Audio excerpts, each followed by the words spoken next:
Well, joining me now is the Australian newspaper's Washington correspondent, Adam Creighton.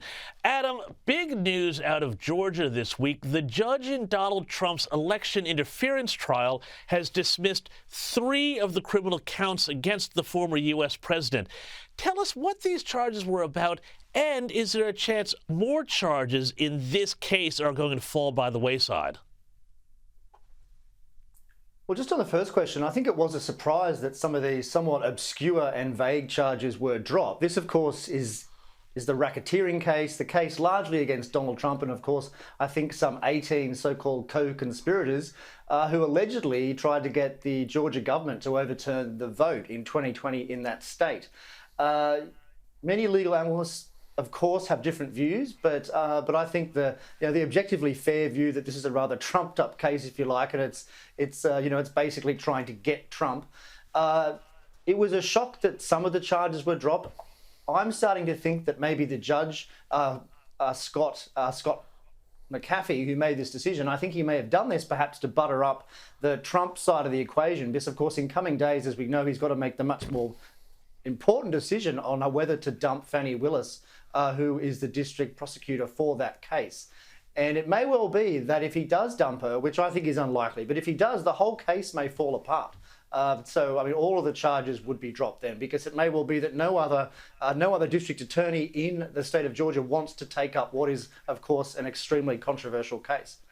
Yeah, and this is the issue with Fani Willis and the prosecutor who was also her secret boyfriend that she was paying state money to run the case. And it all, this creates a big sort of idea that there's a lot of political interference in this, as there is in New York, where the Manhattan District Attorney's Office has now said that they're willing to delay Trump's hush money trial for another 30 days, according to a court filing. Now, this hush money case that was scheduled to start on March 25th.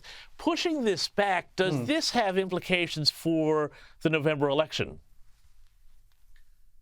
Well, look, it probably does, in the sense that, I mean, you have to laugh a bit. I mean, in the space of 3 months, it seems most of the serious cases against Donald Trump, and of course there's the 4 indictments, and the hush money case is one of those indictments, but they're all being pushed, constantly being pushed into the future. It seems more and more likely that most of them are going to be after the 2024 election. I mean, this one, of course, won't be, but it's just amusing that even that, which of course was meant to be set in stone, for the 25th of March, is even going to be pushed forward by 30 days. And of course, it's worth pointing out too that particular case, which is the only one of the 4 that is scheduled so far, is the case that I would say is the most politically helpful to Donald Trump of all. That was the first indictment, I believe, that was issued last year, and of course, after it was issued, his polling soared. So I mean, he's probably not too, so he'd be pleased with the delay, of course. But I mean, if any of the 4 cases gets to go ahead, I think he'd want it to be this one. Yeah, indeed. Now, I want to move on then now to Trump's position in the election here, because one of the big issues here that we're seeing play out is always, of course, the economy. Are you better off than you were 4 years ago? Inflation is still apparently a killer for a lot of Americans. New data released this week showed inflation edging up again to 3.2% in February. Yet here's what Joe Biden had to say. Wages are rising faster than prices, and now we have among the lowest inflation rates of any country in America, and we're still fighting to lower it even further. The lowest inflation rate of any country in America. Adam, this is putting aside the president's word salad there, this would suggest that there's a big issue politically for the president if he cannot say that prices are coming down for Americans. Yes. Yeah, well, it certainly is. And, of course, there's no chance that he'll ever be able to say that prices are actually coming down. I mean, inflation is still very much positive. It's 3.2%, as you said, over the year to February. And a few years ago, that would have been considered a massive rate of inflation. I mean, it's not low, 3.2% every year. I mean, if you add that up over 5 years, that's an enormous amount of inflation. So, so ordinary Americans are feeling it. And, I noticed there the president said that wages are rising faster than inflation. Well, maybe for some people, but certainly not for most people. I think he's wrong there with the statistics. And it's probably the case that the people who are getting... Sorry, go on. Oh, I was going to say, because I thought there was a really interesting little cultural marker about this here.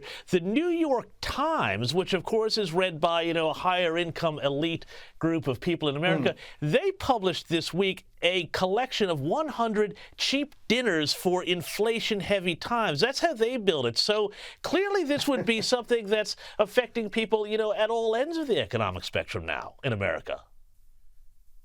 Yes, but I mean, it certainly affects the poorer people the most, obviously, because they're far more attuned to the cost of things at the supermarket, than wealthy people, than the sorts of people that read the New York Times, and even civil servants. Anyone who works for the federal or state government tends to get an indexation in their pay, which is linked to inflation. So, so the people that really suffer are the low-income workers in the private sector who don't get indexation, and for whom inflation just makes them poorer and poorer. And also those people, they tend to have savings in the bank in the form of bank deposits. And of course, every time inflation goes up, the value of those deposits declines. So, I mean, inflation really is an insidious beast for, for a very large share of the US population.